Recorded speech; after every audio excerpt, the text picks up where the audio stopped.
नमस्ते, मैं सौरभ हूं। आप देख रहे हैं दी ललन टॉप। साल 2021 शुरू हो गया है। दुनिया में वाहन बढ़ते जा रहे हैं, पेट्रोल डीजल के विकल्प तलाशे जा रहे हैं। ऐसे में पूरी दुनिया के साथ साथ भारत में भी इलेक्ट्रिक वाहनों का बाजार जोर पकड़ रहा है। इन गाड़ियों में जो बैटरी लगती है वो भारत में अब तक चीन से आती रही है। ये महंगी होने के साथ क्वालिटी में भी कमजोर है। अब भारत इसका तोड़ निकालने की ओर बढ़ रहा है।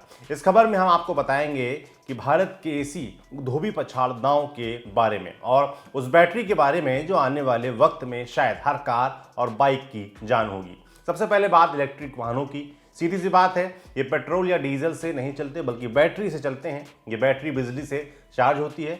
आपकी गाड़ी सड़कों पर बिना प्रदूषण फैलाए फर्राटा भरती है। जिस तरह से देश और दुनिया के अधिकतर बड़े शहर प्रदूषण और दम घोटू हवा का सामना कर रहे हैं, ऐसे में ये बैटरी वाले वाहन एक खुशनुमा विकल्प की तरह दिख रहे हैं। इनसे फ्यूल तो बचाया ही जा सकता है, पर्यावरण को भी हरा भरा रखा जा सकता है। बस फिलहाल एक ही समस्या है और वो ये है कि इलेक्ट्रिक वाहन बहुत महंगे हैं।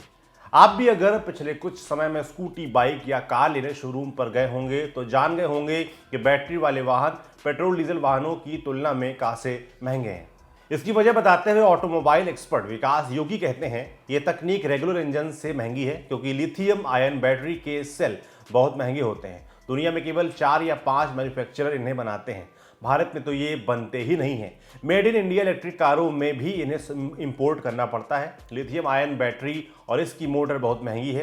तकनीक नई है, भारत में है नहीं, इसलिए कीमत और भी ज़्यादा है। अब सवाल ये कि लिथियम आयन आखिर चीज़ क्या होती है, ये जानने के लिए हम पहुंचे केमिस्ट्री टीचर विनीत पवार की क्लास में। उन्होंने बताया, लिथियम आयन बैटरी रिचार्जेबल होती है। आपके मोबाइल में, लैपटॉप में, रिस्ट वॉच आदि में यही बैटरी लगती है।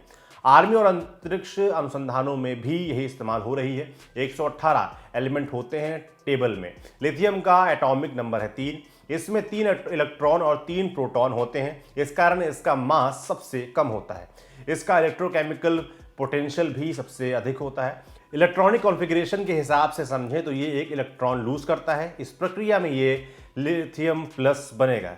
एलेसेंड्रो वोल्टा के बनाए सेल पर ये काम करता है। ये लिथियम आयन, जिसको एलआई भी कहते हैं, कितनी धांसू चीज़ है इसका अंदाज़ा इससे लगा लीजिए कि 2019 में रसायन विज्ञान के क्षेत्र में जो नोबेल पुरस्कार दिया गया है वो उन 3 वैज्ञानिकों को दिया गया है जिन्होंने इस लिथियम आयन बैटरी का आविष्कार किया। John B Goodenough, M Stanley Whittingham और अकीरा योशिनो। यही इन 3 वैज्ञानिकों के नाम है जिन्होंने दुनिया को इस रिचार्जेबल बैटरी का तोहफा दिया।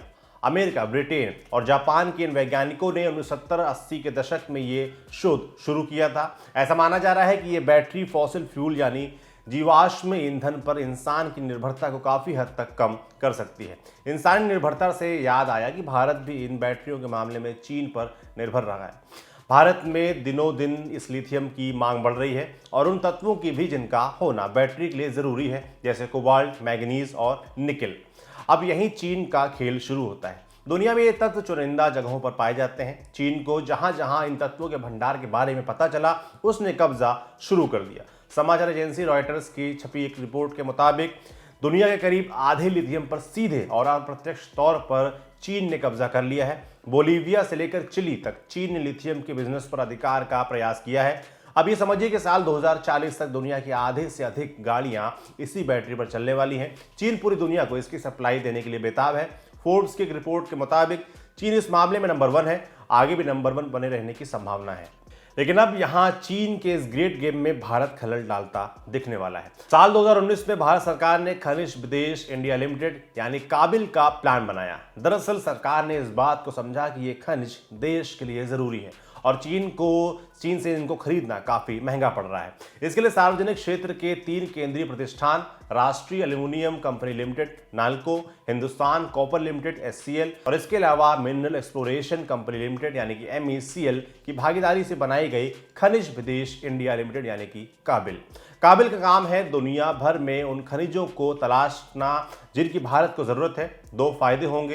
पहला, देश को वो खनिज मिलेंगे, दूसरा, रोजगार के मौके पैदा होंगे। काबिल को बनाना इसलिए भी जरूरी था क्योंकि संयुक्त राष्ट्र जलवायु परिवर्तन सम्मेलन पेरिस में जो हुआ 2015 में, उसमें ग्रीन हाउस गैसों को कम करने और परिवहन के हरित उपाय अपनाने के बारे में भारत की वचनबद्धता है।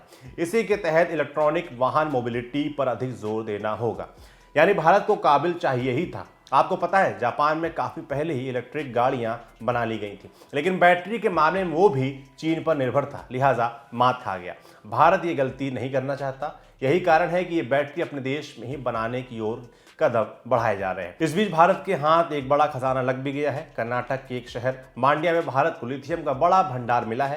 हालांकि ये चिली या बोलीविया जितना बड़ा तो नहीं है, लेकिन फिर भी ये दुनिया के सबसे बड़े भंडारों में से एक है। लिथियम रिफाइनरी भी बन रही है। गुजरात में इस रिफाइनरी को बनाया जा रहा है। इसके अलावा ताज़ा खबर यह है कि काबिल ने अर्जेंटीना की एक फर्म के साथ लिथियम के लिए एक समझौता किया है। चिली और बोलीविया में लिथियम और कोबाल्ट आदि खनिज खरीदने की बातें चल रही हैं। यानी भारत लिथियम वगैरह को खरीदेगा, बैटरी बनाएगा। इन स्वदेशी बैटरियों के कारण इलेक्ट्रिक वाहनों के दाम कम हो सकेंगे, तब आम आदमी भी बैटरी वाले कार खरीद पाएगा। दूसरी बात यह कि भारत लिथियम बैटरी के मामले में कुछ प्रयोग भी कर रहा है। जो सफल रहे तो चीन को कड़ी टक्कर मिल जाएगी। दरअसल भारतीय वैज्ञानिकों की योजना लिथियम आयन बैटरी को और एडवांस बनाने की है। इसके लिए कोबाल्ट, मैग्नीज, निकिल की जगह पर कुछ दूसरे तत्वों का इस्तेमाल करके देखा जा रहा है। ऐसे तत्व जो भारत में मिलते हैं, ऐसे तत्व जो बैटरी को बेहतर बनाते हैं और हल्का भी बनाते हैं। एक ऐसी बैटरी जिसको फिलहाल सॉलिड स्टेट बैटरी कहा जा रहा है।